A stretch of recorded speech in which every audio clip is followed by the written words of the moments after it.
بسم الله الرحمن الرحيم. الحمد لله رب العالمين، والصلاة والسلام على أشرف الأنبياء وخاتم المرسلين محمد وعلى آله وصحبه وسلم. ربنا هب لنا من لدنك رحمة وهيئ لنا من أمرنا رشدا. ربنا أرنا الحق حقا وارزقنا اتباعه، وأرنا الباطل باطلا وارزقنا اجتنابه. ربنا اغفر لنا ذنوبنا وإسرافنا في أمرنا وثبت أقدامنا وانصرنا على القوم الكافرين. آمين. بنەرانی بەڕێز و خۆشەویست مسلمانانی ئازیز، سەلام و ڕەحمەتی خوای پەروەردگار بڕژێ بەسەر هەموو لایەکماندا. خوای پەروەردگار عاقبەت خێرمان بکات، سەربەرز و سەرفرازی دنیا و قیامەتمان بکاتن. خوای گەورە بە گەورەی و عەزەمەتی خۆی داهاتوومان لە ڕابردوومان باشتر بکە، بە مسلمانی بمانژێنێ، بە مسلمانی بمان مرێنێ، بە مسلمانی زیندیمان بکاتەوە ئینشاء الله تعالی. خۆشەویستان، خۆشحاڵم کە لە بەرنامەی بەهاکان بە خزمەتتان دەگەمەوە. خوازیارم خوای پەروەردگار هەرچی بەهای بەرز و بەڕێز و پیرۆزە، خوای پەروەردگار تێماندا بێنێتە دی و خوای گەورە مۆفەقمان بکا بۆ ڕزگاربوون لە ئەو ئەخلاق و ڕەوشتە دزێوانەی کە ئەمڕۆ بڵاو بوون لە ناو کۆمەڵگە و مجتەمەعەکاندا، و خوای پەروەردگار بمان کاتە پێشەنگ بۆ کاری چاک، بۆ ئیشی چاک، بۆ هەڵوێستی چاک، و خوای پەروەردگار بە گەورەی و عەزەمەتی خۆی ئەو بەرنامەیەش بخاتە تەرازووی چاکەکانمان و تەرازووی چاکەکانمانی پێ قورسکە ئینشاء الله تعالی. خۆشەویستان، حەڵقەی ئەمڕۆش هەر بەردەوام دەبین لەسەر ئەو بەها بەرزەی کە عەدالەتە، دادگەریە، و وەکو گوتم لە سەرەتاوە ئەگە بە دەیان و بە سەدان حەڵقە پێشکەشکەین لەسەر عەدالەت هێشتا حەق خۆی پێ نادەین، لەبەرەوە تەماشا دەکەین خوای پەروەردگار تەبارەک و تەعالا وەکو لە حەڵقەکانی ڕابردوو باسم کرد، ئەمری بە پێغەمبەر کردو عەلەیهی سەڵاتو وەسەلام کە دادگەر بێ لەگەڵ شوێن کەوتوانی، و ئەمری بە سەرجەم موسڵمانان کردو کە دادگەر بن لەگەڵ خۆیان، لەگەڵ دەر و جیرانەکانیان، لەگەڵ ڕەفیق و دۆستەکانیان. و ئوممەی ئیسلامی ئەگە تەماشا بکەین، یەکێک لە هۆکارەکانی بوون بە پێشەنگ و بوون بە سەرمەشقی مرۆڤایەتیەوەی کە دادگەر بوون، یعنی بە تایبەتیش ئەوانەی کە دادگەریان لە نێوان خەڵکیدا کردووە. ئەبوو یوسف کە یەکێکە لە زاناهەرە بەرزەکان، ڕۆژێک لە سەردەمی هاڕونە ڕەشید ڕەزا و ڕەحمەتی خوای لەسەر بێ، خزمێکی هاڕونە ڕەشید خزمێکی لە پێشی بۆ قەزیەیەکی پێویست دەکات کە شایەتی بداتن. ئەویش دەچی بۆ لای ئەبوو یوسفی دەفەرمێ هاتووم شایەتی بدەم، دەڵێ شایەتی تو قبول نییە، شایەتیەکەی ڕەت دەکاتەوە. هاڕونە ڕەشید پێی ناخۆش دەبێ ڕەزا و ڕەحمەتی خوای لەسەر بێت، دەڵێ بۆ شایەتی فڵان کەس ڕەت دەکەیەوە، دەڵێ قوربان گوێم لێ بۆ ڕۆژێک لە خزمەت جەنابەت داگوتێ من عەبد و بەندەی تۆم. جا ئەگەر ڕاستکە عەبد بێ، شایەتی عەبدی قبول نییە. ئەگەر درۆیش بکاتن، شایەتی درۆزنی قبول نییە. ئەوە عەدالەتە، ئەوە دادگەریە. فەرمووی شایەتی من قبول دەکەی، فەرمووی نەخێری توش قبول ناکەم ئەی خەلیفەی مسلمانان، ئەتۆ شایەتی وەرناگیرێت. فەرمووی شایەتی من بۆ وەرناگیرێ؟ فەرمووی جەنابەت وازت لە نوێژی جەماعەت هێناوە لەگەڵ مسلمانان، نایە مزگەوت لەگەڵ مسلمانان نوێژ بکەی، کەسێکیش لەگەڵ مسلماناندا نوێژ نەکا، شایەتی مەرفوزە. هاڕونە ڕەشید ئەمری کرد لە نزیک ماڵەکەی خۆی مزگەوتێکی گەورەی دروست کرد، مزگەوتەکەش بۆ عامی مسلمانان، بۆ خۆی 5 فەرزە دەهات لێوە دەرێ نوێژەکانی دەکردن. یعنی ئەو جۆرە عالمانەمان زەرورن بۆی خەڵکی بینەوە سەر ڕێگای ڕاست. ئەمڕۆ بەداخەوە دەڵێم بەشێک لە مامۆستایان خوای گەورە هیدایەتی ئێمە و ئەوانیش بدا، بوونە پێشەنگێکی ناشیرن بۆ ئیسلام و مسلمانان، و شایەتی بە حەق بۆ هەموو خەڵکێکی لێ دەدەن، حتا لە مارەکردن و لە ژن لێک مارەکردن لە کوڕ و کچ کابرا گەر نوێژنەکەریش بێ مسلمانیش نەبێ باوەڕی بە هیچ دینێکیش نەبێتن کابراژنی لێمارە دەکات ئێوە تەشجیعکردنی خەڵکەکەیە لەسەر خراپە و خراپەکاری. شەیخ الئیسلام ابن تەیمیە ڕەزا و ڕەحمەتی خوای لەسەر بێ دەفەرمێ إن الله يقيم الدولة العادلة وإن كانت كافرة. خوای گەورە تەبارەک وتعالە دەوڵەتێک کیانێک ئەگەر عەدالەتی لە نێواندا پەیڕەو بکرێتن خوای پەروەردگار موفقی دەکات تەوفیقی دەکات تەمەنی درێژ دەکاتن ئەگەر کافریش بێتن بێ باوەڕیش بێتن. بۆ خۆ دەبێ مەسەلەن ئێستا زۆر خەڵک دەڵێ باشە ئەمە مسلمانی وە زەمان ئاوا لێ و کافرەکانیش بێ باوەڕ و زیان ئاوا لێ لە خۆشگوزەرانی و لەوەی هۆکارەکەی چییە؟ هۆکارەکەی عەدالەتە هەر بە کورت و کرمانجی چونکە کوفر و ئیمان پەیوەستە بە ناخی ئینسانەکانەوە هەڵس و کەوتی ئینسانە لەگەڵ خوا تەبارەک وتعالە. کوفر و ئیمان بە دەرەجەی یەک ئینسان لێی سوودمەند دەبێ یان لێی زەرەرمەند دەبێتن عیلاقەی ئینسانە لەگەڵ خوا تەبارەک وتعالە. بەڵام عەدالەت و دادگەری وەکو هەوای وایە وەکو ئاو وایە هەموو خەڵک لێی سوودمەند دەبێتن. لە بەرەندێشان لە حەڵقەی ڕابردوو گوتمان پێغەمبەری خوا عەلەیهی السەڵات وەسەلام کە دەفەرمێ سەبعة یظلهم الله في ظله يوم لا ظل إلا ظل یەکەم سنفیان چێ بوون؟ ئیمام عادل. ئەو قەیرانانەی کە ئێمە تێداین ئێستانەکە و وەکو بڵێ پیاوی عاقڵی تێدا سەرسام و حەیران بووە باوەڕەتە بێ بەس بە عەدالەت هەموو شتێک چارەسەر دەکرێت. ئەو سەرۆت و سامانەی کە هەیە لە دەستی حکومەتدایە بە عەدالەت و دادگەری معاملەی لەگەڵ بکرێتن ئەوەی کە ئیسمی قەیرانە لەو کوردستانی نامێنێ و لەو عێراقی نامێنێت. بەڵام تو بچی بیرێنە و تێشی لەسەر فلانکە برایەت تاپۆکەی و ئەو لەسەر فلانکە برازایی تاپۆی کات و ئەو لەسەر فلانکە ئامۆزایی تاپۆی کات و ئەو لەسەر فیسارەنەوەی تاپۆی کات و هەمووی وەکو گۆشتی خێرە هەمووی ببەشیت و هیچ لە خەڵکی فەقیر و هەژار نامێنیتەوە. کەواتە ئەسڵی بەرەکەتەکە دەگەڵ عەدالەتەکەیدایە. ئەسڵی تەئیدی خوایی تەبارەک وتعالە دەگە چدایە؟ دەگە عەدالەتەکەیدایە. لەبەرەوە دەفەرمێ وەلا یوقیم الدەولەتە الظالمەتە وئین کانت موسلیمە. دەوڵەتێک ئەگەر زاڵم مستەمکار بێ ها گوتمان لە مقابلی عەدالەت سێ قید دەبێتەوە گە عەدالەت نەبوو زوڵم مستەم قید دەبێتەوە. مادام عەدالەتی پەیڕەو نەکرد زاڵم مستەمکار دەبێت کە زاڵم مستەمکار بوو خوای گەورە تەئیدی ناکات. خوای گەورە لێی دەگەڕێ بەرەکەتی تێ ناخاتن موفەقی ناکاتن هاوکاری ناکا بۆ ئیشی چاک و بۆ هەڵوێستی چاک و بۆ مووقیفی چاک. ئەوجا خۆشەویستانم پێویستە باوکان عەدالەت پەیڕەوکەن لەگەڵ منداڵەکانیان دادگەر بن لەگەڵ منداڵەکانیان فەرق و جیاوازی بە منداڵەکانیان نەکەن فەرق و جیاوازی بە کوڕ و کچان نەکەن.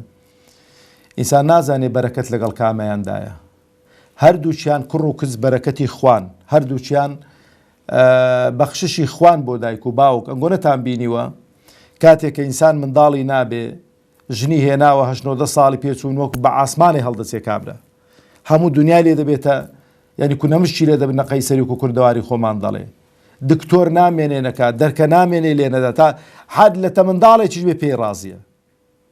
یخوای گەورە کۆمەڵە کچێکی داویە بۆ ناشکر دەبی. خۆ ئەو وعد و بەڵێنەی کە پێغەمبەر عەلەیهی سەڵات وەسەلام لەلایەن خواوە چونکە هیچ بەڵێنێک پێغەمبەری خوا عەلەیهی سەڵات وەسەلام ئاگاتان لێبێ لە خۆڕا نەیداوە. هیچ قسەیەکی پێغەمبەری خوا عەلەیهی سەڵات وەسەلام قسەی خۆی نییە. لەبەرەوە سەحابەیە کاتێک کە پێغەمبەری خوا عەلەیهی سەڵات وەسەلام حەدیسەکانی پێغەمبەر دەنووسێتەوە عەلەیهی سەڵات وەسەلام پێی دەفەرمێ دەڵێ پێغەمبەری خوا هەرچی کە گوتت ئەمن هەمووی بنووسمەوە فەرمووی هەمووی بنووسە والله لا ئەقول إلا الحق والله حق نەبێ لەو زارەی من نایەتە دەرێ یعنی هەمووی لەلایەن خواوەیە تەبارەک وتعالە. ئەو وعد و بەڵێنەی کە بە ئینسان دراوە کە سێکی ژۆڵان دووچی ژۆڵان لە هەندێک ڕیوایەتدا دەفەرمێ گەلێمان پرسی با یەکیش دەیانگۆ یەکیش بە خێویان کە پەروەردەیان کە ئیلا هەتا دەچنە ماڵە مێردیان ئیلا هیچ پاداشتێکی نێ بەهەشت نەبێتن. بۆ قورآن بەخوا ئەو وعد و بەڵێنە نەدراوە. خۆ ڕاستە لە پەروەردەی قورآنیشدا ئینسان بەهرەمەند دەبێ سوودمەند دەبێ ئەبنە سەدەقەی جاریە بۆت بەڵام هی کچان زۆر گەورەترە بۆ چکە کچ پێش ئیسلام زوڵم مستەمی زۆریان لێکراوە.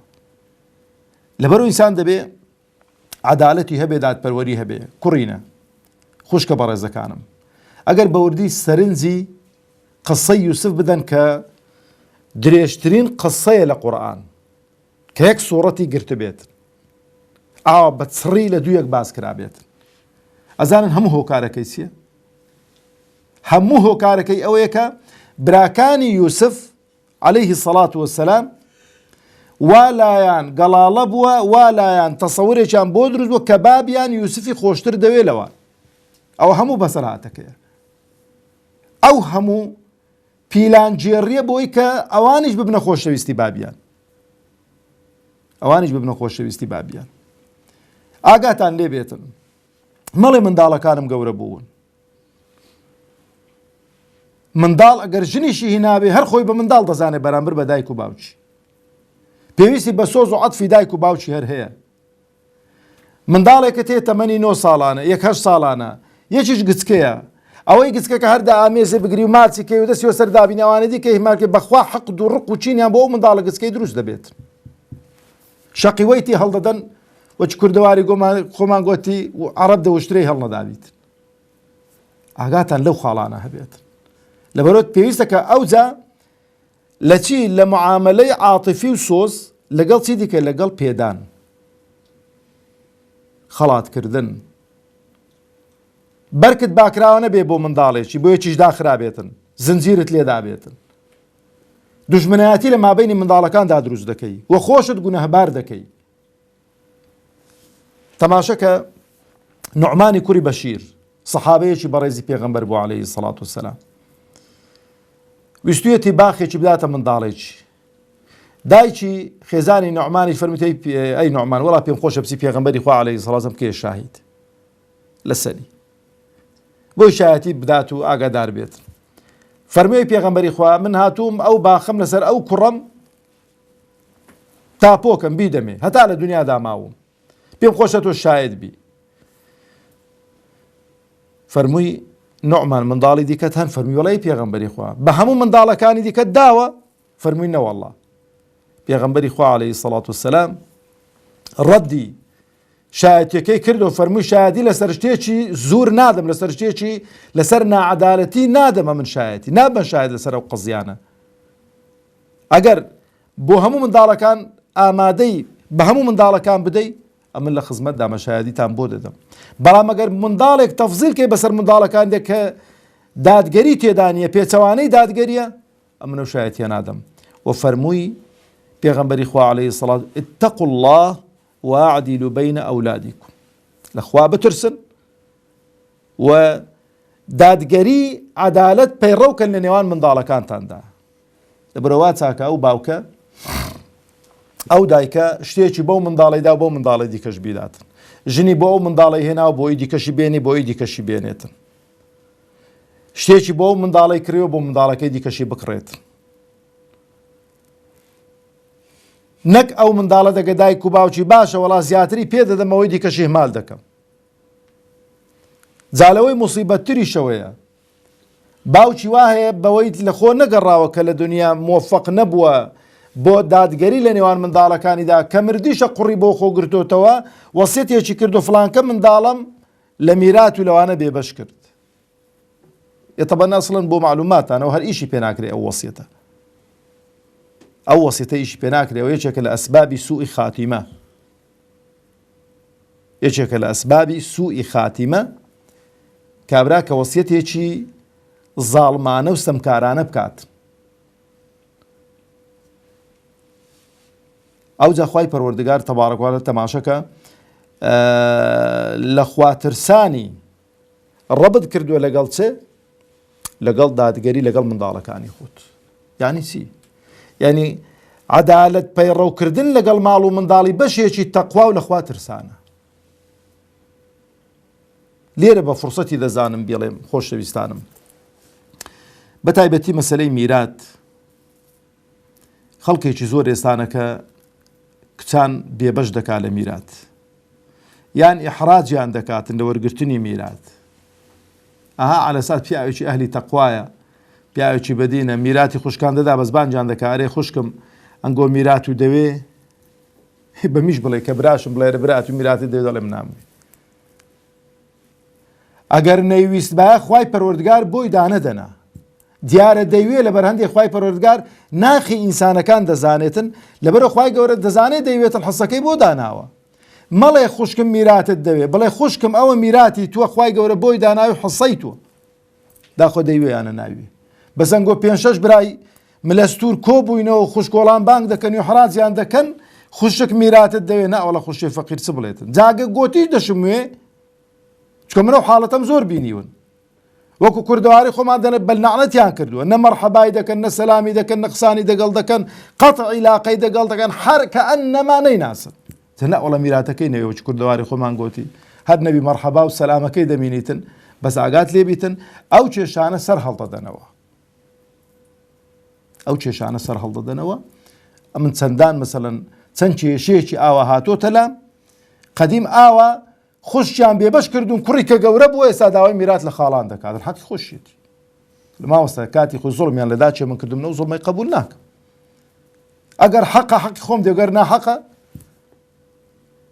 لۆمەم بکەن لەبەر ئەو دادگەریە ئەوەش بەشێکە بەڕاستی لە ئەو شەریعەتەمان وەلەوەی ئەو جا خاڵێکی دیکە لە مەسەلەی دادگەری کە پێویستەکە ئەو پیاوەی کە زیاد لە خێزانێکی هەیە لە ژنێکی هەیە ئەوش پێم خۆشە هەڵوەستەیەکی لەسەر بکەم لێرانە. ئەمڕۆ سیستەمی عەلمانیەت با یەک شتان پێ بڵێم چۆن ئێستا شەیطان هەموو هەوڵێکی خۆی دەدا خەڵکی هەمووی بەرەو جەهەنەمێ بباتن سیستەمی عەلمانیەتی شاوایە هەوڵ دەدا هەموو خەڵکی بەرەو حەرام و فسق و فجور و جەهەنەمێ بباتن پێی خۆش نییە کەس بچێ بەهەشتێ لەبەر ئێستا وەرە زینا لەگەڵ 1000 ئافرەتی بکە زۆر تەبیعیە خوا پەنامانداتن یا ڕەبی خوای گەورە ستری عەرز و ناموس هەموو لایەکمان بکە بەڵام قسەیەک پێم خۆشە بیکەم ڕۆژێ وەرە زینا لەگەڵ 1000 ئافرەتی بکە کەس ناڵێ لە مەحکەمەیەکی بانگت ناکەن لێیدی بەڵام بە شەرتێکی اقتصابت نەکرد بێ ڕەزامەندی هەردوو لابێ لە مەلهەکان چوبی ڕابوێری بە کەیفی خۆت ئازێکەی ڕۆژێ سەر بە 1000 مەلهەیدا بکە کەس ناڵێ ماڵت لە چێ نە حکومەت نە دادگا نە مافی ئافرەتان ئەسڵەن ئەتۆ کەس ناڵێ ماڵت لە چێن دەرەیە بەڵام وەرە بە حەڵاڵی کە خوا ڕێی داوە کەوەش ئەسڵە ژنێکت هەیە ئەو ژنە کاکە عیبی تێداینێ جاری ئەو ژنە لە ڕووی جنسیەوە سارد و سوڕە ناتوانێت حەز و ئارەزۆکانی مێردی خۆی دابین بکات ئەو خوشکە بەڕێزەکەم ئەو پیاوەی تو بە حەڵاڵی ژنێکی دیکە بێنێ پێکەوە هەرسێکتان بچنە بەهەشتێ یان قڕوە سەری تو بکات و بۆ خۆش بەرەو جەهەنەمێ بڕواچێت پێ خۆشترە ئێستاڵێ با بچێت جەهەنەمێ ئەو قەزیانە قەزیەی حەڵال و حەرام و قەزیەی شەرعن بە حەڵاڵی دووشنان بێنی تەماشا دەکەن لە محکەمەی بانجی دەکەن ئەو هەموو ئیجراعاتی دەبێ ژنت بێشە با بەزارێ ژن ئەسڵەن نەواجبە و نەسونەتە و ئەسڵەن پێویست بە پرس و ڕاه ناکا بۆ ژنی دووەم علاقەی بە ژنیەکەمدا نییە ئەمن دێمە سەرێکە چ علاقەی بە ژنیەکەمدایە دەبێ بێ شایادیت بۆ بدات داخۆ ڕازیە جاری وا هەیە ئەو حاکمە پەرژینێکی قایمە دەزانی ژن بەسەرەویدا هاتووە بە ژنەکەی دەڵێ چۆن قبول دەکەی ژنت بەسەر بێتن یا چی شتێک کاک چکە منە شتانم بیستونەوە چیژت تێ تۆ ژنێ من هاان دەدەی کاکە ژنی من هاتووە قەنەعاتم پێ کردووە زێڕم بۆ کردووە هەڕەشەم لێ کردووە هەرچی لێم کردووە هاتووە شایەتی دەدا لەو محکەمەی دەڵێ من ڕازیم ژنم بەسەر بێتن دابی بەنداخۆ تێک نەچوە تو تێک نەچووی لۆ تێک چووە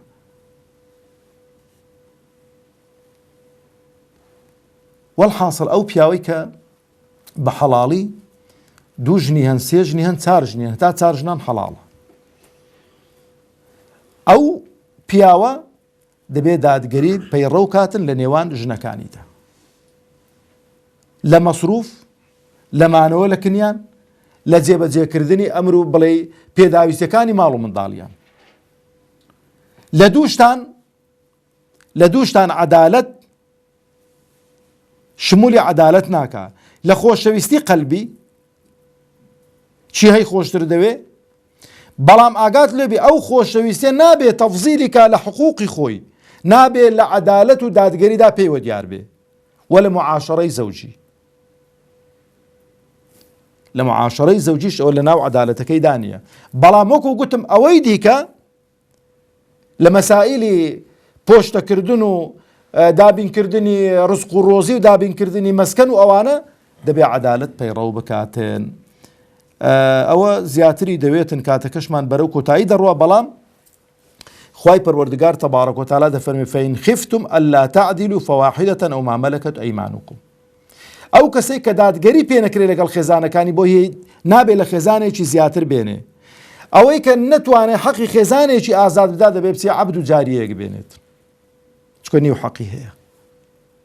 ئەمەی پیاویش بە هەر نەڵێن خوای چاری حەڵال کردو، جاری وای ئێچی پێڕەوا نەبینی بین ئاگاتان لەو خاڵی هەبێت. پیاوی وا هەیە حەرامە ژنێکی حوڕ بێنێ ئازاد بێنێت، دەبێت بگەڕێ بچی لەو وڵاتانە جاریە و کۆیلە و بەندە لە چێ هەنە کە نیو حەقیانە بچی ئێچی وا بینیت. و پیغمبر عليه الصلاة والسلام دفرمي من كان له امرأتان فمال إلى إحداهما جاء يوم القيامة وشقه مائل.